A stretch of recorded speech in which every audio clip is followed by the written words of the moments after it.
Donar sangre es un acto de compromiso con la vida. Es un enorme gesto solidario. Es fácil y seguro. En solo 20 minutos podés salvar hasta 4 vidas. Dona sangre. Salva vida.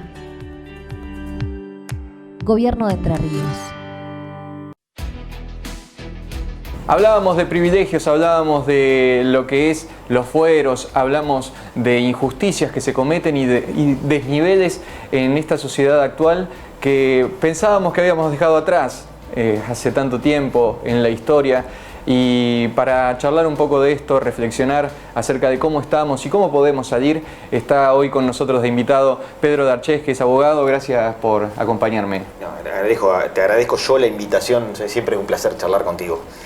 Estamos frente a una legislatura que en estos últimos tiempos ha estado sesionando con, bueno, nunca nos deja lugar a obviarlo, porque recuerdo hace 2 años atrás que teníamos con el Zoom un legislador que estaba haciendo obscenidades. Alguno de ustedes lo debe recordar y el que no, bueno, puede averiguar. No vamos a andar hablando del caso. Totalmente. Pero bueno, hoy tenemos legisladores que miran, que dejan el trabajo para ir a mirar fútbol, otros legisladores como de acá de Entre Ríos, que estaba leyendo ahí en tu Facebook un descargo que hiciste al respecto. Efectivamente. Mirá, yo creo que estamos tocando, rascando el fondo de la lata, si me permitís lo chabacano, con respecto a nuestros legisladores. Voy a arrancar por el principio de lo que vos planteás. Me ofende puntualmente, siempre me ha ofendido. Uno no es que no entienda las reglas de la política, pero nuestros legisladores perciben salarios altísimos. Vamos a arrancar por esto. Y se dan el lujo de o no dar quórum o retirarse por tener que estar, como se ha escuchado en el día de hoy, respecto a esta última sesión, 15 o 20 horas debatiendo.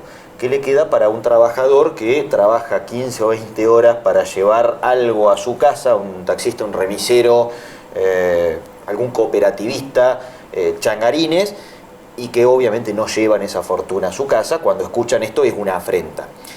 Y una mojada de oreja. Totalmente. O sea, a ver, si una persona trabaja 15 horas, que hay muchas personas, soy abogado, lo sé, hay changarines, hay un remisero, un taxista, tiene que estar hasta 12, 13 horas. Y esta gente se enoja porque me tengo que ir a ver un partido de fútbol. Y esto creo que terminamos de ebullir o deberíamos terminar de ebullir los argentinos con lo que nos pasa con un legislador entrerriano, Casareto, que se lo detectó viendo un partido de básquet en plena sesión. Pero no solo eso, porque no es el único, muchos juegan jueguitos en los celulares. Tendrán algún auricular, escuchando música. Capaz. Otros se duermen y han sido vistos. Sino que también que al momento que le cuestionaron la actitud, él contesta con una grosería contra los medios, que es una operación. ¿Cómo sería cualquiera de nosotros, yo en un tribunal, mientras el juez habla en una audiencia o un testigo declara, me pongo a jugar, no sé, en Instagram? O vos, mientras estás hablando conmigo acá, al aire, te pones a jugar un juego en la computadora. Un cirujano que está trabajando, haciendo la operación durante 8 horas, claro, mirando... pará. Exactamente. Pasame el bisturí, pero en un ratito. Entonces, lo que no ven, se sienten parte de una élite, la cual no son una élite, son empleados nuestros y tienen que entenderlo. Por eso, de ahí el término funcionario. Claro, a ver... Están cumpliendo una función para el pueblo. Exactamente. Entonces, la afrenta que nos genera, yo lo pongo en mis redes a veces y suelo ser a veces hasta duro, grosero, pero bueno, son mis redes y mis palabras. Pero en definitiva creo que es lo que nos tiene que ofender a los argentinos. Yo creo que estamos muy pasivos en esto, tenemos que marcárselos. El propio partido justicialista entrerriano debería marcarle la cancha y hacerle que pida primero un pedido de disculpas. Y quiero marcar algo que por ahí no se toca tangencialmente con lo que vos planteas, que en el descargo del propio Casareto, en un momento dado dice que él lleva 20 años en la política y lo pone como que fuese importante el llevar muchos años. Yo soy de lo contrario. Creo que las personas tienen que participar en lo público y en algún momento retirarse, dejar el espacio a otros. 20 años viviendo del dinero del Estado, un legislador que en plena sesión del presupuesto, que es el dinero que vamos a gastar o invertir el año que viene los argentinos, miraba básquet. Pero viene de la triste presentación de un proyecto para eliminar los descensos en el fútbol. Entonces, eso también nos marca el poco interés que tienen en los problemas reales que nos aquejan a los argentinos. Inseguridad, educación, salud. Pongo inflación, pero fíjate que todo lo otro nos viene aquejando hace 50 años. ¿Y por qué no conseguimos encontrar la salida? Por este tipo de actitudes. Porque estas personas, hoy es Casareto, mañana puede ser cualquier otro, no les importa, no dan quórum, lo cual el quórum debería ser algo obligatorio. Cuando no bajan, que están ahí, que vos tenés que bajar.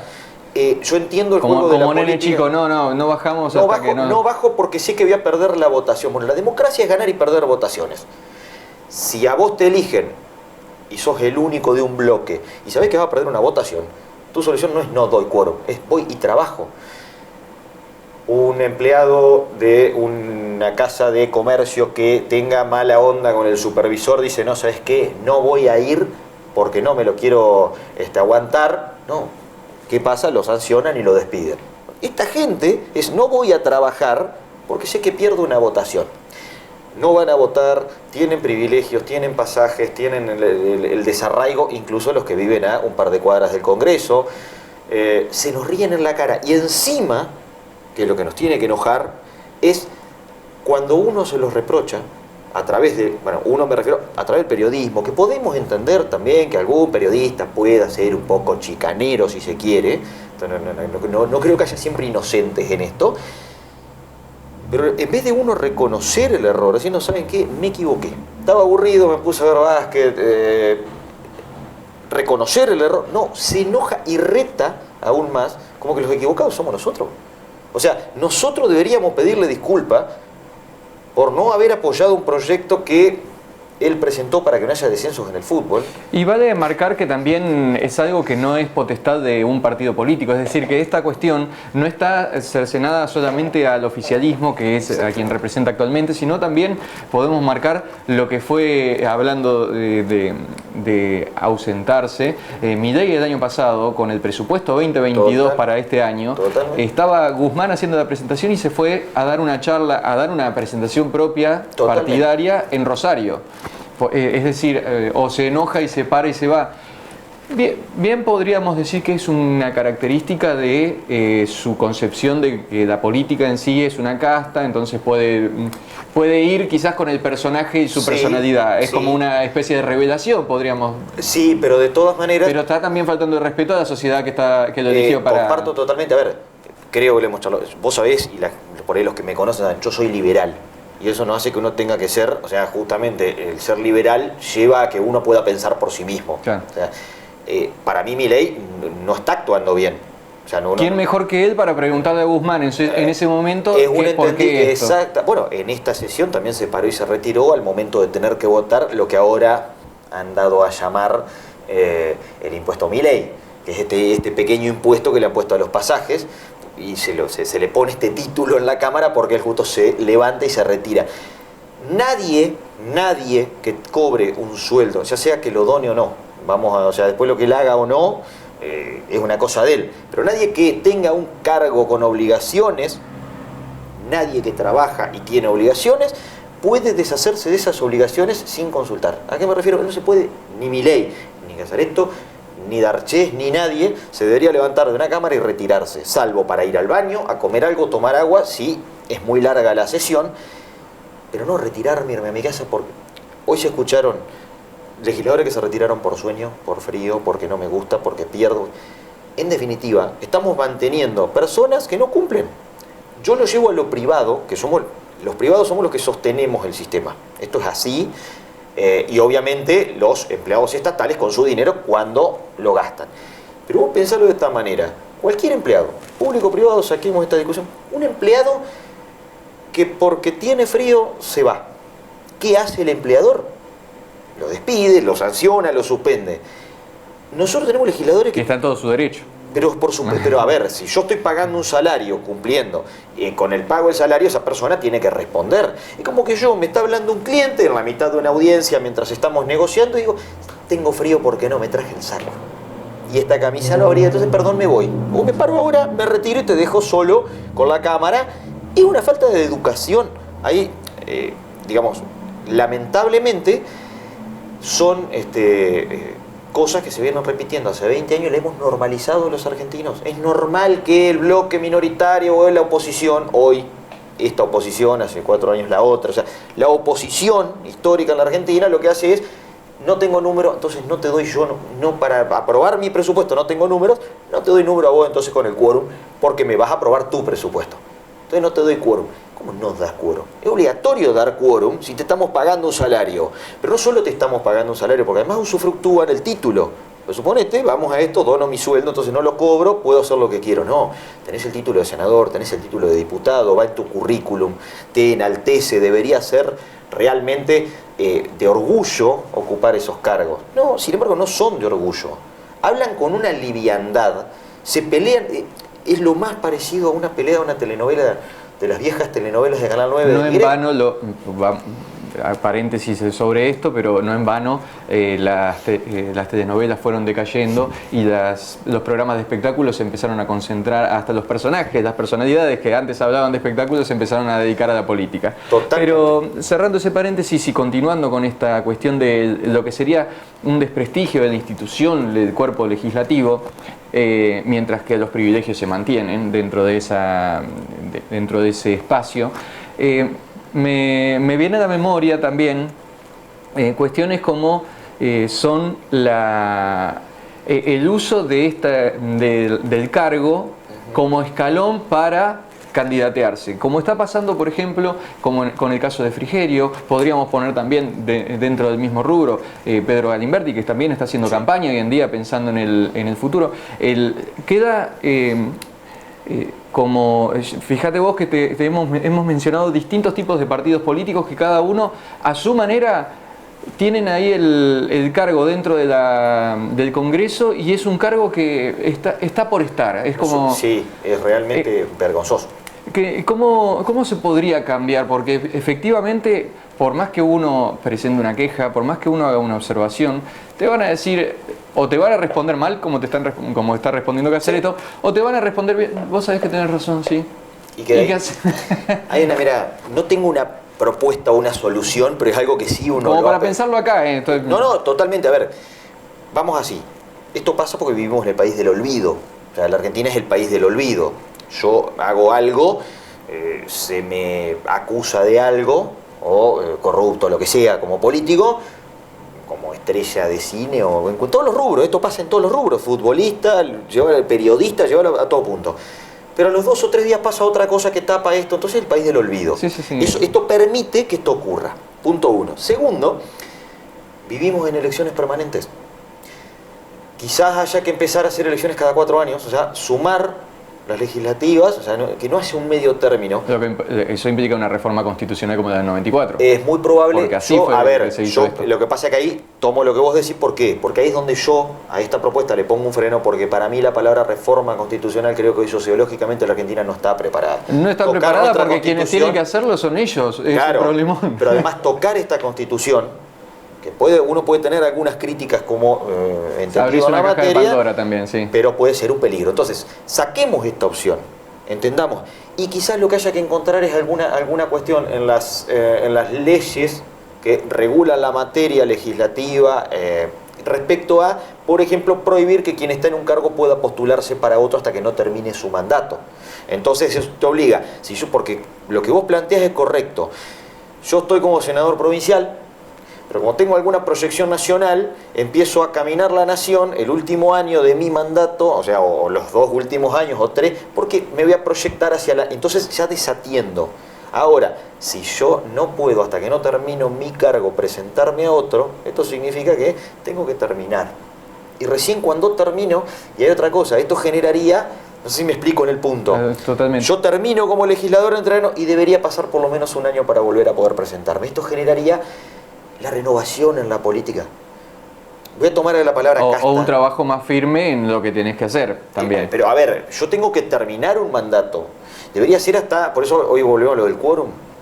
Tiene que ser obligatorio tomarse asistencia, ¿no? Como la escuela, no tener más de 2 faltas, o si tenés 2 faltas, no podés presentarte al cargo siguiente. Fíjate lo fino que tenemos que hilar chabacanamente para que cumplan con un mandato. Ese es el tema. Claro. E incluso las leyes están hechas y el gran problema es que no se las cumple. El gran problema de por qué se hizo todo este tole-tole en la Argentina, de por qué estamos en crisis hoy, no es porque faltan leyes, es porque las leyes no son trabajadas con la responsabilidad con la que tendrían que ser, con la aplicación con la que tendrían que hacerse. Hablamos de campaña, estamos a más de un año de lo que va a ser las elecciones y ya están en campaña, están tirando panfletos de campaña por debajo de la puerta. Mirá, hoy me tiraron. Sí, estamos en un punto muerto. A ver, Argentina entra en y la ley dice que la campaña tiene que ser 40 días antes. Sí, pero también la ley dice que las personas condenadas no deberían salir, que un abusador debería estar preso. O sea, las leyes dicen muchísimas cosas, también hay leyes que permiten otras cosas. Vos fíjate una cosa, hoy Argentina está entrando en punto muerto. En unas semanas arranca el Mundial, sabemos que hay futboleros, yo soy fanático, que quede claro, no estoy haciendo un cuestionamiento. Pero ahí se frena todo. Vienen las fiestas, viene enero, febrero, vacaciones. Argentina ahí no hace. Y a partir de marzo arranca el tobogán hacia las elecciones, por lo cual hoy se terminó el trabajo en serio en la política de estos políticos para nuestro país. No hay una sola propuesta en serio. O sea, a ver, venimos de hacer un cuestionamiento recién a que presentamos un proyecto para suspender descensos en el fútbol, cuando hay gente que no come, gente que no se educa, que las escuelas se caen a pedazos, no hacemos nada con la educación de fondo. Eso es justamente entrar en punto muerto. Y ni hablemos el año que viene, que a partir de marzo, olvídate de que haya alguna propuesta seria de mejora para nosotros, para la gente de a pie. Hay una cosa, perdón, pero que quería marcar. Milei usa mucho la palabra casta. En realidad se le atribuye a él, y la palabra casta en la política viene desde la década del 20. Vos fijate que no hay, recién dije la renovación. Hoy no tenemos renovación porque viene el abuelo del hijo del pariente, del tío. No tenés que irte a la provincia. Voy a evitar apellidos porque son vecinos nuestros, pero en todas las ciudades tenemos familias completas que han vivido del Estado. Sería interesante a algunos decirles, prueben abrir un kiosco. Prueben. Tendría que haber hasta un límite de tiempo en el cual yo pueda estar en política. No puede ser que abiertamente, hoy lo dijo esto en estos días Casareto, pero cualquiera diga, llevo 30 años, 40 años en la política. No, en algún momento probaste pagar un sueldo pero de tu bolsillo, porque ahí quizá uno aprenda a cuidar. O sea, vos sos privado, yo soy privado, y sabemos lo que cuesta, y muchos de los que nos están viendo sabemos lo que nos cuesta esto. No sé si toman real dimensión de una cosa así. Para mí es como que es algo borroso en la mente de ellos. Ellos tienen una utopía, pierden contacto con la realidad de tanto tiempo que han estado. O lo ignoran voluntariamente, pero fuera de eso. Debe haber también casos. Te voy a llevar a un último tema que creo que porque se nos va a ir el tiempo, pero no quiero dejarlo pasar porque sos abogado, tiene que ver con tu profesión, y justamente dentro del presupuesto se estuvo debatiendo el tema de la situación de privilegio que tienen los jueces, que es un tema a debatir desde hace muchísimo, que es la exención del pago de ganancias. Mencionaba a Pedro Galimberti. Pedro Galimberti, por ejemplo, de Juntos por el Cambio, votó para que se cobre las ganancias, mientras que Frigerio se abstuvo, por ejemplo. Sí. Mientras que el oficialismo votó a favor, mientras que terminó todo en que los jueces no pagan ganancias. No van a pagar, sigue todo como está. Y ahí se da una complicación donde yo me pregunto, dentro del ámbito de lo que es la justicia, abogados, fiscales, jueces, ¿cómo se ve? Es decir, has charlado con colegas, ¿cómo ven que el máximo escalón dentro de tu carrera laboral estés con un privilegio tan grande? Mirá, yo te voy a dar una respuesta por mí. Pero claro. ¿Cómo se ve? Creo que tiene mucho también que ver con quién es el que lo ve. O sea, en el sentido de quienes están más del lado del actual oficialismo estarán en contra. Yo te voy a dar mi postura, como dije, soy liberal. yo parto de la base que no se debería pagar impuestos a las ganancias. Nadie. ¿Por qué? Porque está mal el concepto. Así como hemos tergiversado los... O sea, no es ampliarlo a los jueces, sino directamente sacarlo de los demás. demás. Te lo voy a fundamentar. Y se me va a enojar gente seguramente, pero mirá, así como hemos tergiversado muchas veces la palabra trabajador, viste que en el país se habla el Día del Trabajador y los independientes pareciera que no son trabajadores. O quitemos el impuesto a las ganancias a los trabajadores. Los jueces son trabajadores. Y no estoy haciendo una defensa puntual de un juez. Te digo, ¿a qué voy con esto? Es sacar el impuesto a las ganancias. Porque no es el impuesto a las ganancias, el salario no es una ganancia. Salario de un juez, salario de una persona que trabaja en higiene urbana. Bueno, Macri ascendió a la presidencia prometiendo que lo iba a sacar. Es que hay que sacarlo. Y te voy a decir por qué. Porque el salario es una contraprestación. El trabajador jerárquico o el más bajo en el escalafón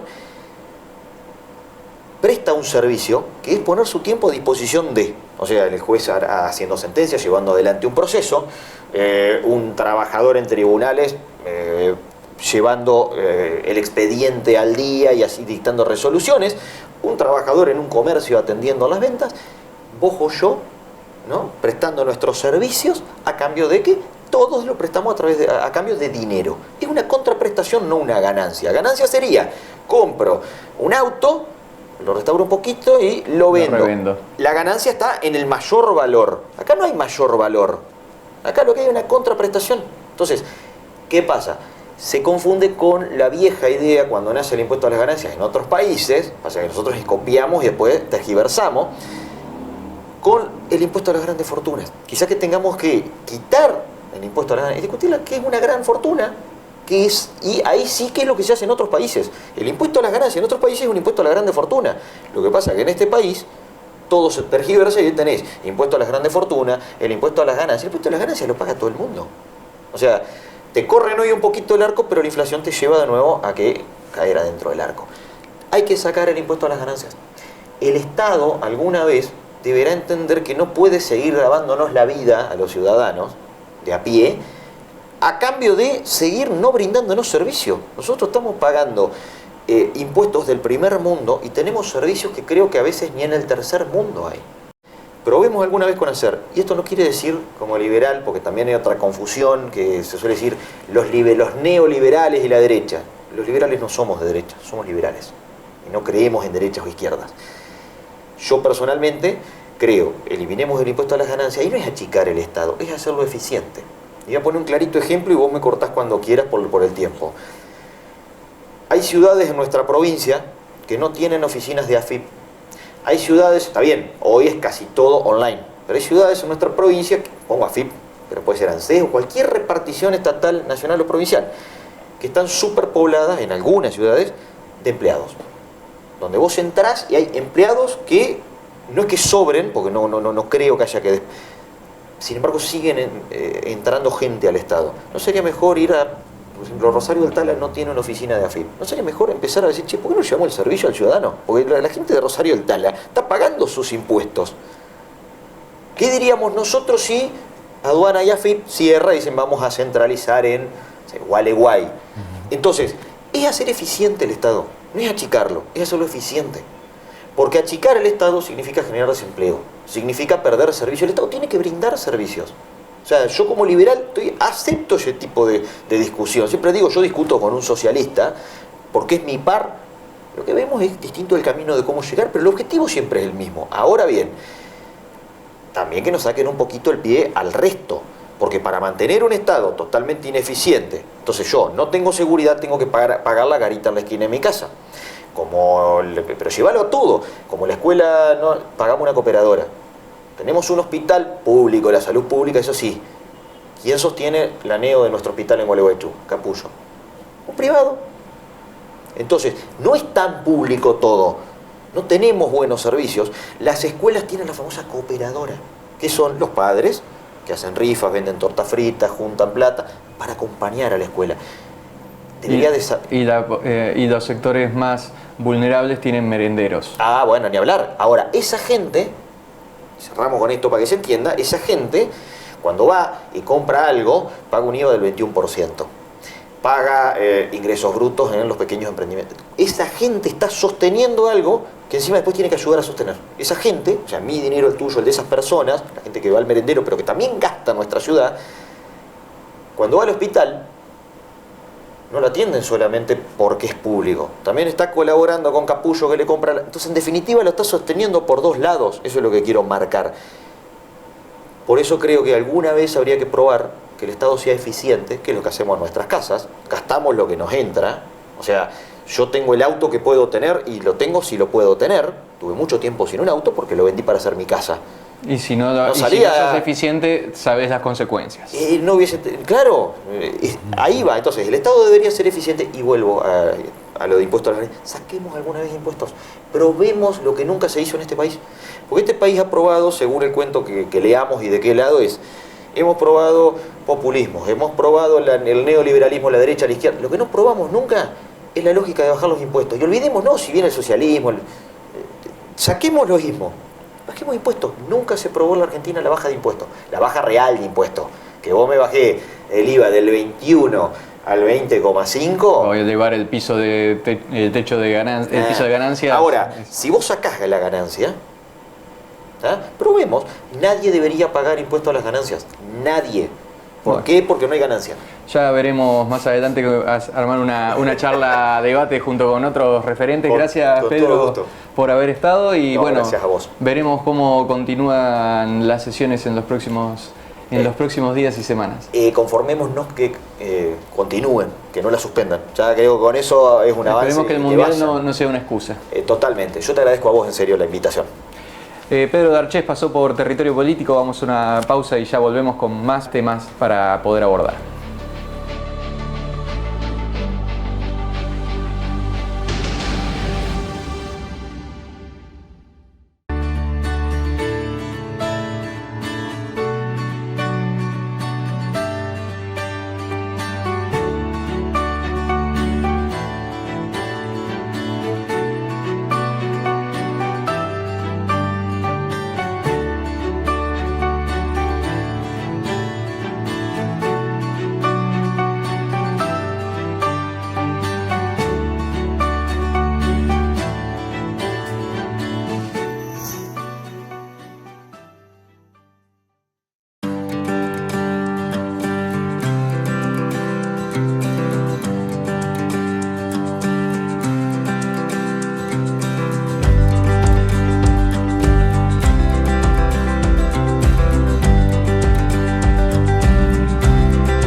Hay lugares que por su historia se convierten en leyenda.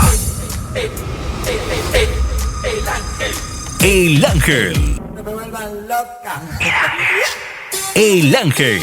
El show de transformismo más reconocido del país. Informes y reservas al WhatsApp 3446 22 93 93. San Lorenzo 79. Gualeguaychú. El Ángel. Distinguidos por la Cámara de Diputados de la Nación. El Ángel. Architect diseña ideas, concreta proyectos y ejecuta obras. Architect, solidez, confianza y trayectoria para lograr que los grandes y pequeños sueños sean realidad.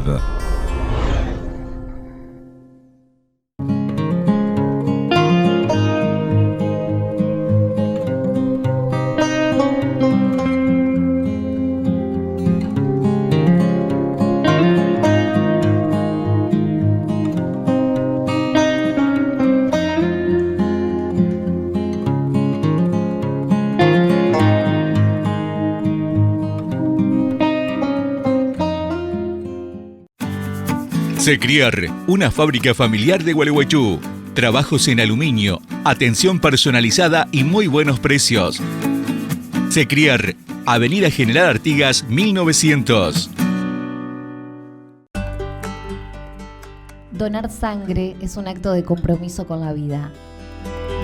Es un enorme gesto solidario. Es fácil y seguro. En solo 20 minutos podés salvar hasta 4 vidas. Dona sangre. Salva vida. Gobierno de Entre Ríos. Giana Distribuciones. Experiencia e innovación en productos congelados que garantizan su confianza de marcas únicas y exclusivas. Entregas rápidas y eficaces con su rigurosa cadena de frío. Estudio Santa Isabel. Contador Roque Ricardo Díaz y Asociados. 1 de mayo 145 Gualeguaychú. Estudio Santa Isabel. Río Uruguay Seguros pone el seguro al alcance de tu mano con Rus Móvil. Ahora podés circular por todo el país mostrando tu póliza desde tu celular. Entrá en la tienda de Google y busca Rus Móvil de Río Uruguay Seguros.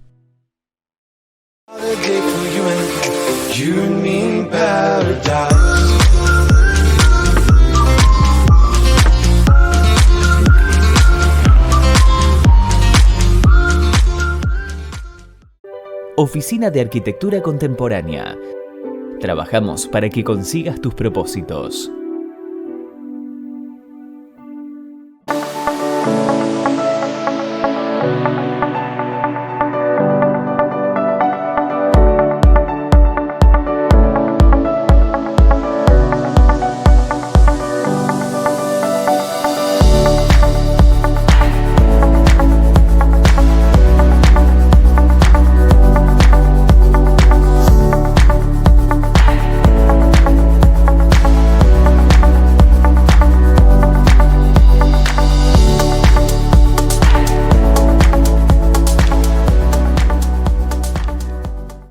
Gilverde es un pueblo que se traduce en obras.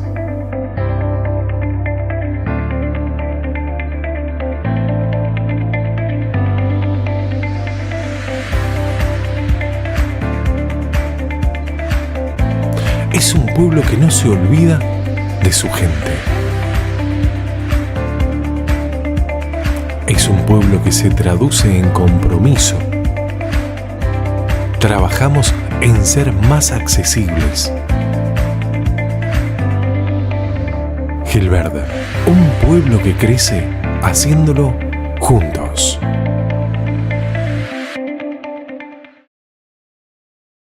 Segunda parte del programa, hoy vamos a estar compartiendo una nota que está con nosotros en comunicación desde Paraná, Fabián Rogel, que en Entre Ríos es un referente claro del radicalismo, lo que es Alternativa Radical, y le agradecemos la presencia, la posibilidad de dialogar con nosotros y le damos la bienvenida.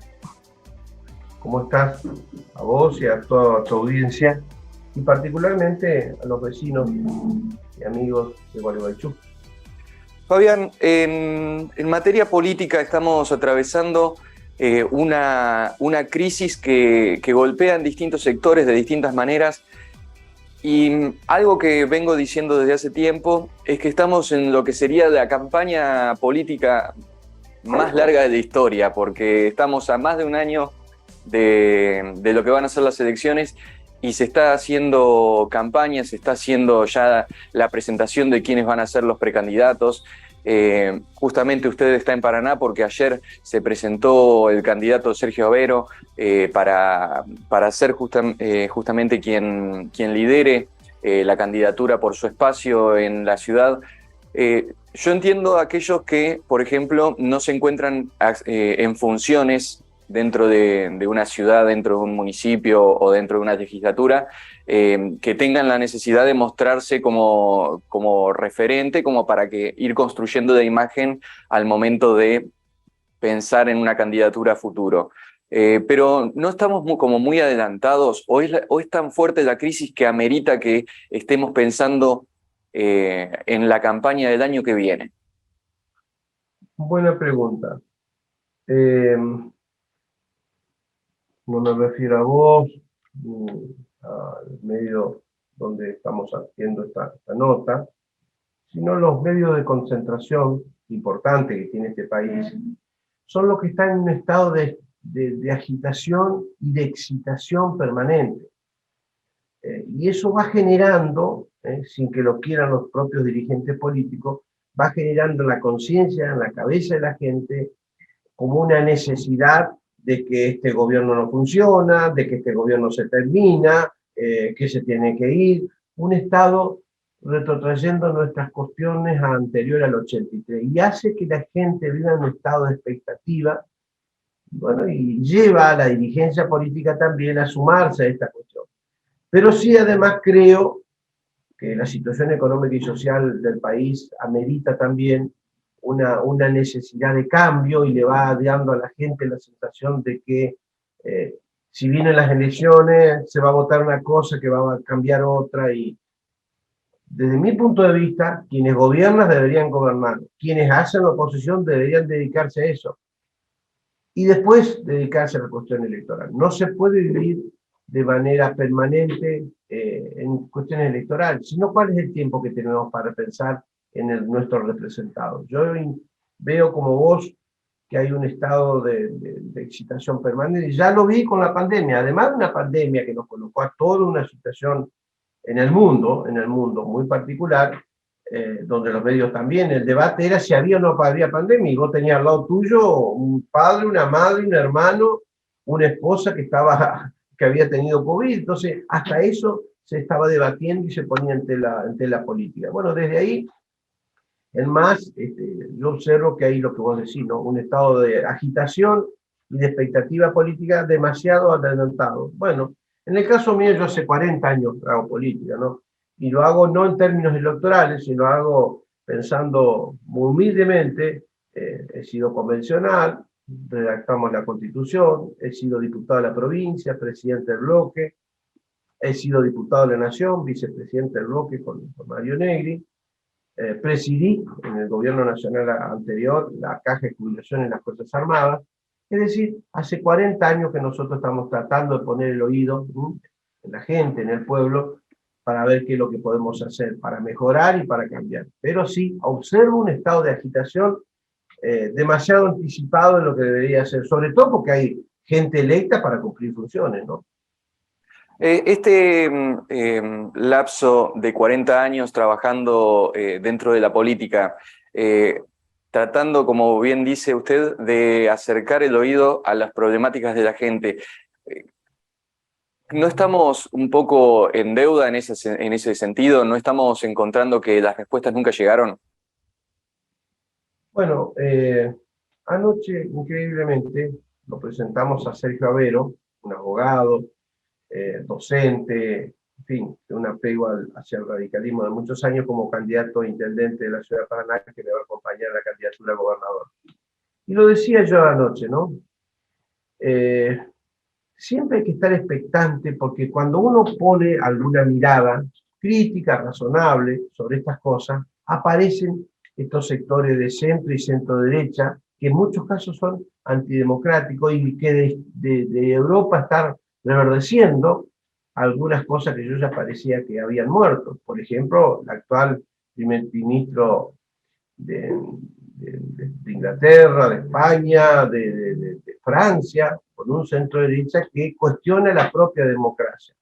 Yo sé, y me parece, y tengo la sensación, lo decía ayer, que hay algunos que se escudan en esas cosas para extrañar las botas, o sea, los militares, para extrañar el fascismo, como si eso hubiera sido mejor. No, no. La democracia, decía Alfonsín, con la democracia se come, se vive, y la gente lo tomó como una reivindicación lógica, pero primero la democracia como sistema de vida, de convivencia, de armonía social y posibilidad de reclamar lo que nos pertenece. No como solución automática de los problemas, porque la democracia va a solucionar por per se las cosas. Y a veces ha habido adelanto y a veces ha habido algunos retrocesos, pero la democracia no lo inventaron los partidos políticos al poder. Al poder no lo inventó los políticos. El poder existe más allá de los partidos políticos. Y hay sectores económicos, vos lo sabés perfectamente como comunicador que sos, que hay medios de comunicación y hay medios que están al servicio de determinados modelos económicos, y generalmente muchos modelos económicos que no están en el país. Por lo tanto, que el pueblo argentino crea esta situación solamente está vinculado a que los políticos y la democracia no le han resuelto las cuestiones personales, me parece que una mirada pequeña. Pero sí, a mí me gustaría hoy, en la Argentina y en esta provincia, tuviéramos una calidad de vida e institucional muy superior en 40 años de democracia. Pero bueno, todo está por hacerse y todas las ideas bienvenidas, porque de ahí a pasar a personajes como Milei, que critican la política, pero quieren ser el presidente de la nación, hay una cosa que uno no termina de entender. Estamos en deuda, yo me siento en deuda, a pesar de que no he tenido responsabilidades, por más que he tenido muchos cargos, no he tenido responsabilidades de poder muy importantes, pero creo que estamos en deuda, no la democracia, dejémosla, la democracia es un sistema de vida que hasta ahora no ha sido superado, pero la dirigencia política creo que estamos en deuda. Menciona Milei, menciona aquellas figuras que, así como Milei acá, en Europa empiezan a salir a la luz, como la flamante presidenta de Italia, y me sorprende que quizás pasa desapercibido o sin queja alguna situaciones como la que se vivió en China, donde se echó al expresidente de al lado del presidente actual. Ese tipo de cosas es como que no se critica porque como China es la potencia mundial, ahí no pasa nada. Es como cuando antes Estados Unidos invadía un país y no se decía absolutamente nada. Bueno, me parece que hay una lógica que la traslado a lo que recién acabas de decir. Si viene Ucrania y quiere irse a la OTAN y van a ponerle una base a Rusia en el patio trasero, porque ponerle una base de la OTAN de las 36 que ha puesto Estados Unidos, no estando en guerra, 36 bases de la OTAN en el mundo, y reacciona en función de eso Rusia, entonces Rusia está matando a la gente en Ucrania, son todos asesinos, inició una guerra, y no se critica esta cosa de que estamos en paz, no hay guerras mundiales, y sí siguen poniendo bases de la OTAN en todo el mundo. Entonces, pareciera ser que los asesinos son los rusos, y que los Estados Unidos siguen teniendo la potestad de ser los padres de Latinoamérica. Lo mismo pasaba en toda América cuando Salvador Allende, cuando llenaron de dictaduras toda la democracia. Lo mismo pasa con las cuestiones que vos referías recién. Ni está bien, porque no es democrático, tendrán que resolver los habitantes de China qué quieren hacer con sus países, no tenemos que opinar nosotros. Lo mismo acá en la Argentina. Yo me expresé el otro día y dije que me gustaría, no tengo nada que ver, que entre Bolsonaro y Lula, ganara Lula porque Lula se presenta como un más lógico, y lo ha dicho, continuador de lo que podría ser un mercado común para América, como fue el Mercosur, que lo iniciaron Sarney con Alfonsín. Bueno, saltan y dicen, bueno, asocian ya a Bolsonaro con... Algunos asocian Bolsonaro con la derecha Coso, que lo ha dicho, yo coincido eso, y otros asocian Lula con los Kirchner. No tiene nada que ver. Hay que saber separar las cosas y decir, en la China comunista no hay democracia, pues tiene ese sistema. ¿Qué va a hacer? Y lo que hicieron los otros días es una barbaridad, levantarlo al vicepresidente que estaba disintiendo con el presidente, bueno, una muestra de lo que... Ahora, lo que hace Estados Unidos, que inventa cualquier cuestión, como Afganistán y todo lo demás, y los invaden porque dicen que tenían armas químicas y lo que querían era quedarse con el petróleo, eso no se habla. Bueno, esta lógica comunicacional que tiene el capitalismo occidental, donde estamos parados, tampoco sirve. Tampoco sirve ni ocultar la falta de democracia en China, ni ocultar las cosas que hace Estados Unidos.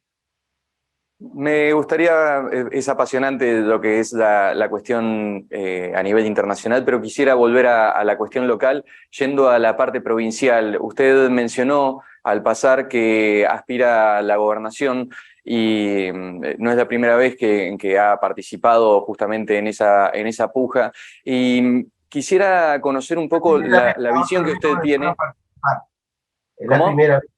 La primera vez que va a participar. No se dejaron participar porque esta terrible situación que son las PASO, donde los partidos pasan a un segundo plano y los dueños de las candidaturas son los candidatos, no me permitió en ese momento participar porque bueno, yo no estaba en ese momento compartiendo la candidatura en Macri, entonces Macri resolvió que fuera de Angeli su candidato, por lo cual no pude participar. Para recordar, nomás.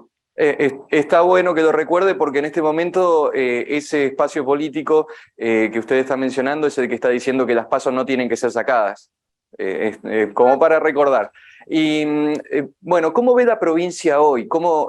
Es decir, si usted aspira a ser gobernador, obviamente debe tener una mirada de tipo balance de cómo se encuentra la provincia. Estamos hablando de una provincia que tiene la ciudad, si no es la más pobre, está bordeando el ranking de la pobreza, como es Concordia, una ciudad que a la vez que tiene pobreza se le está construyendo un aeropuerto internacional.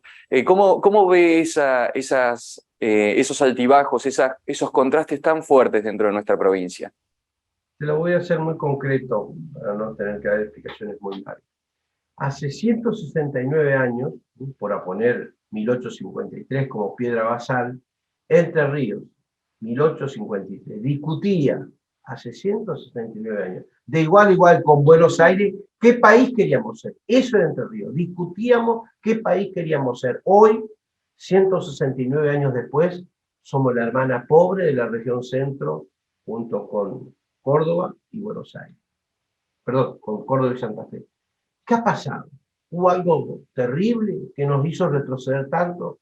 Yo creo que ha habido malas políticas. Y lo digo con algún conocimiento. De estos 40 años de democracia, excepto 8 años que gobernó el radicalismo, hace 32 años que gobierna el justicialismo. Yo no soy reaccionario, era peronista, de Evita, tenía un sentimiento profundo de lo que representaba esa mujer para muchas mujeres de este país. Por lo tanto, no soy. Pero la verdad, el peronismo ha agotado su confianza con la gente a nivel nacional y también a nivel provincial. Es una gran provincia, así como un gran país, una gran provincia, y tenemos que tratar en lo posible, en primer lugar, cambiar y establecer un nuevo modelo productivo. Ver qué va a hacer esta provincia mirando al mundo. No podemos ser productores primarios sin valor agregado, sin establecer la mancomunión lógica y necesaria entre lo que estudian nuestros pibes en las universidades y lo que se produce. ¿Cómo puede ser que haya un mundo entre lo que se produzca y un mundo en donde estudian los pibes? Tenemos que resolver qué vamos a hacer, además de un nuevo sistema productivo. El Estado tiene que estar atrás, acompañando a nuestros productores. Nuestros productores no pueden estar haciendo las cosas como hace 100 años. El Estado ahí tiene que estar diciéndole, mirá, vos en este departamento producís tal cosa, bueno, el mundo anda de otro lado. Nos parece que vos deberías reconvertir tu producción en esto, vos podés hacer lo que quieras, producir lo que quieras, pero el Estado tiene que estar acompañando. Tenemos que resolver qué vamos a hacer con la Water, tenemos que resolver cómo vamos a cambiar esta vergonzosa situación que tiene el IOSPER, tenemos que resolver modelo productivo, la Water, el IOSPER, tenemos que tener una mirada muy profunda y rápida que vamos a hacer con la hidrovía. Sentarme en el puerto de Paraná, que no hay puerto, y ver pasar miles y miles de buques paraguayos que utilizan como corresponde la hidrovía para el transporte de carga, al no existir desde Menem para acá el tema del ferrocarril, digo, me da mucha tristeza. Nosotros tenemos que resolver, no puede ser que los puertos de agua profunda que tenemos como Ibicuí no estén funcionando. El IOSPER, vuelvo a que te dijo recién que la obra social más importante en esta provincia, tiene que haber un mecanismo prestacional que vuelva a cambiarnos. De todas estas cosas yo tengo, obviamente no te voy a tomar el tiempo del programa, lo discutimos cuando quieras, pero te trate de poner un poco la agenda de las cosas que hay que discutir. Porque la cara bonita, las imágenes y todo lo demás, pues una campaña es una parte. Pero la otra parte esencial, y en eso pueden ayudar ustedes, es obligar a los que quieren ser candidatos que digan qué van a hacer y cómo se resuelve. Es interesante, como para reflexionar un poco antes de la última etapa de la entrevista, esto que menciona de la hidrovía y de los puertos que no están en funcionamiento, porque son ingresos que generarían, es decir, generarían beneficios para la provincia, generarían beneficios para la misma gobernación, para las mismas intendencias. ¿Qué es lo que usted cree que bloquea ese desarrollo? ¿Por qué alguien que tiene el poder dice, no desarrollemos eso o dejémoslo así porque no nos conviene? ¿En qué cosa no les conviene? Alguna vez cuando era bastante niño, no tan niño, tenía esa lógica que planteás vos, que es bueno decirle a la gente, de que la gente por ahí tiene esa concepción de que muchas veces los gobiernos no funcionan, porque bueno, se equivocan, son buenas personas, pero no saben, no. Hay que terminar con ese idea. Yo siempre le he dicho a muchos dirigentes políticos, esta cosa de que vos llegás a gobiernos provinciales, municipales o nacionales de un país, y resulta que de golpe te encontrás con que había una situación que vos no conocías, no. Si vos querés ser parte de la gobernabilidad, de la gobernanza, como se dice ahora, de un país, de una provincia, tenés que tener conocimiento pleno y creer que las cosas no se hacen, no se hacen no por impericia, no se hacen porque se reparten el poder los sectores económicos más poderosos, como el caso de la hidrovía, y no quieren que funcione porque que el Estado esté controlando y haciendo funcionar semejante construcción como es la hidrovía, les beneficia a algunos.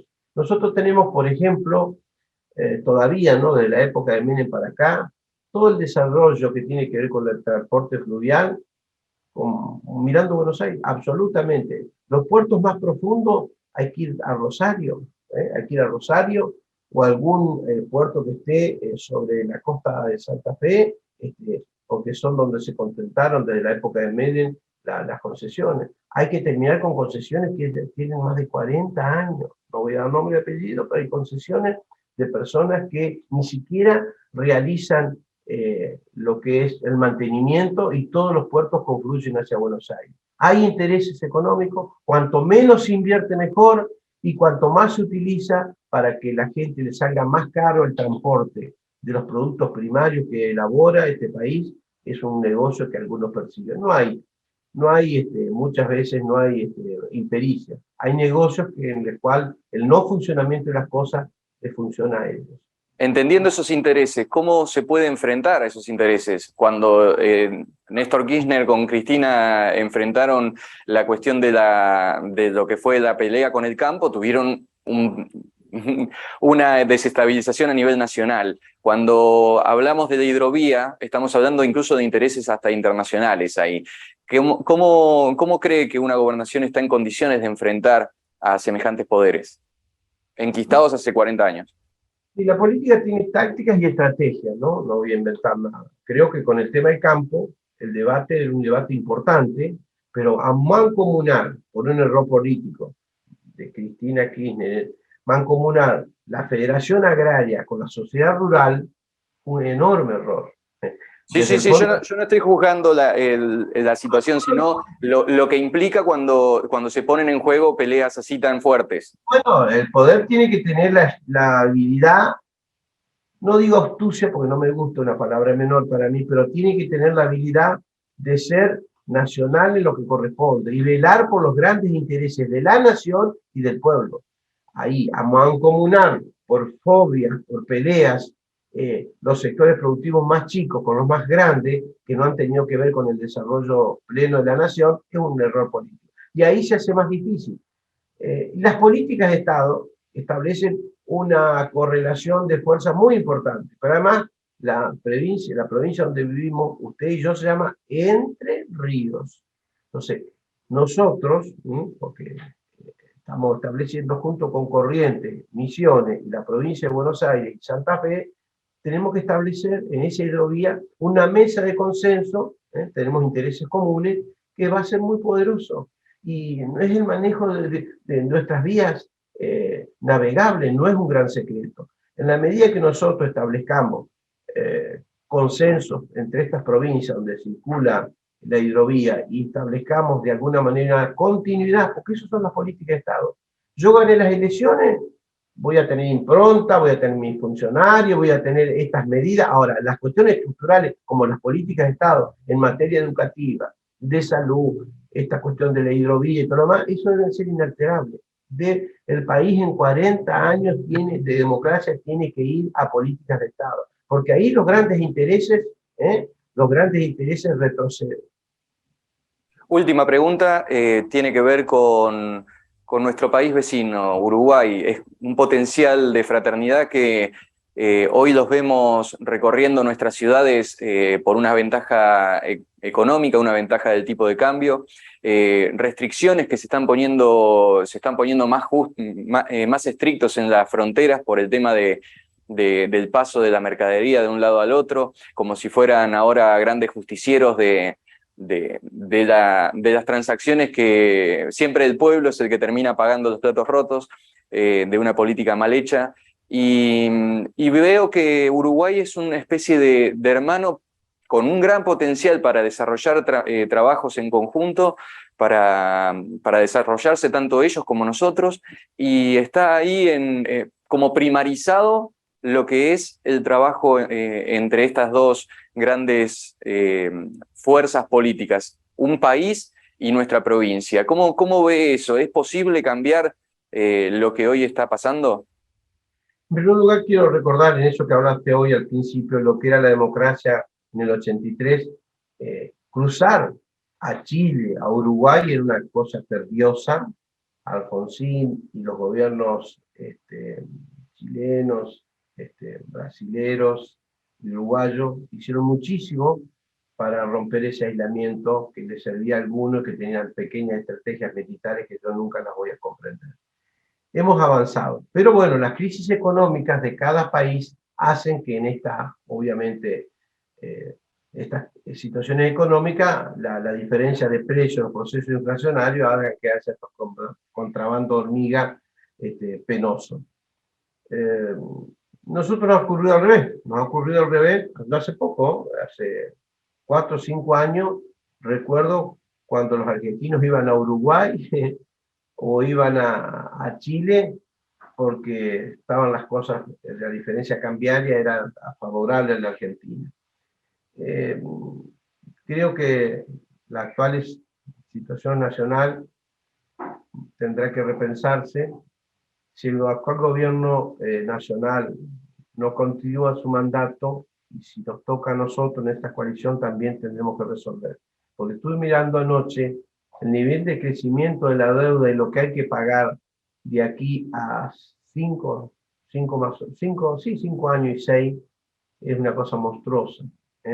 Y eso acrecienta las posibilidades de generar más inflación, de que produzcan estos contrabandos hormigas, porque la gente tiene que vivir, tiene que comer, y se moviliza y busca las posibilidades. En países hermanos como estos los buscan.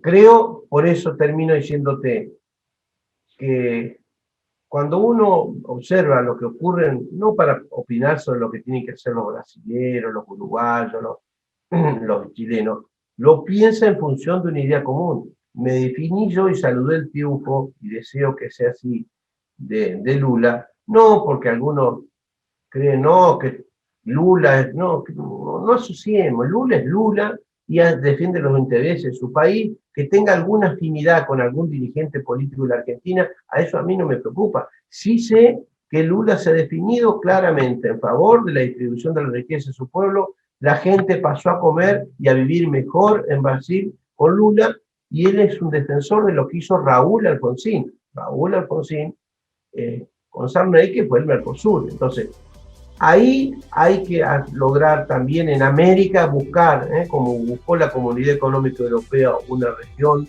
y armó lo que armó. Acá en América nosotros tenemos que dejar de ser tutelados por los Estados Unidos. Tenemos que buscar una manera política que tenga mejoras económicas en nuestros pueblos en una idea común. Fabián Rogel, muchísimas gracias por este tiempo que hemos compartido. A ustedes. Entre Ríos es una gran provincia. Hay que despertar y volver a ser aquella Entre Ríos de Urquiza que discutía de igual a igual con Buenos Aires, no qué provincia íbamos a ser, qué país teníamos que ser. Muchas gracias por tu espacio.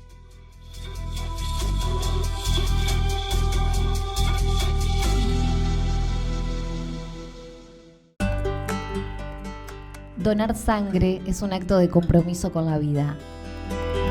Es un enorme gesto solidario. Es fácil y seguro.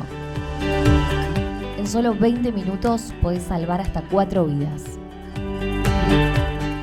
Dona sangre. Salva vida. Gobierno de Entre Ríos.